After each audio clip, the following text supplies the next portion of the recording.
conflict and the civilians continue to be victims of such conflicts. It's highly alarming to see that in 2024, as per ICRC records, the number of victims affected by armed conflict has increased, with 56,000 cases registered of missing persons alone. It's a paramount responsibility of the national governments to create a conducive environment where civilians are safe and secure. While we acknowledge the national responsibility, we should not ignore the adverse impacts of all forms of terrorism, including those emanating from across borders in today's debate on protection of civilians. It is needless to mention that the terror entities have gained significantly enhanced capabilities by having access to new and emerging technologies, which present us with new threats, particularly to the civilian populations. In this regard, the efforts of the Council and of the international community should be directed at assisting national authorities in developing capabilities and capacities to protect civilians. It's unfortunate that the parties to the armed conflicts continue to attack civilian populations, particularly women, children, and other vulnerable groups, as well as indispensable civilian infrastructure, such as hospitals, by projecting them as legitimate targets.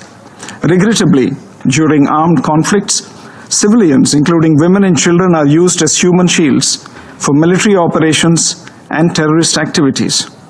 Therefore, it is paramount that the international community resolves to take concrete actions towards the implementation of relevant Security Council resolutions that have been previously adopted.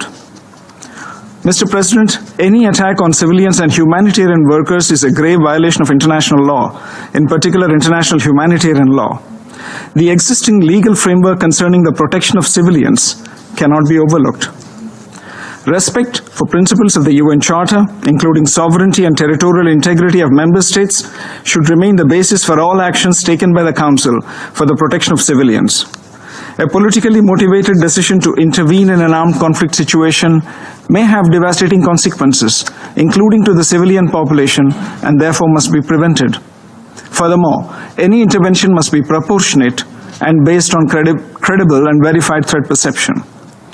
The Council and the international community must take necessary measures to ensure effective and timely protection of civilians, including their life, dignity, and rights. The core principles of humanity, neutrality, impartiality, and independence must continue to guide the operations of all humanitarian agencies and organizations. Mr. President, I am constrained to respond to the baseless allegations of the representative of Pakistan on a number of issues. First, India has experienced decades of Pakistani-sponsored terrorist attacks across our borders. This has ranged from the horrific 26/11 attack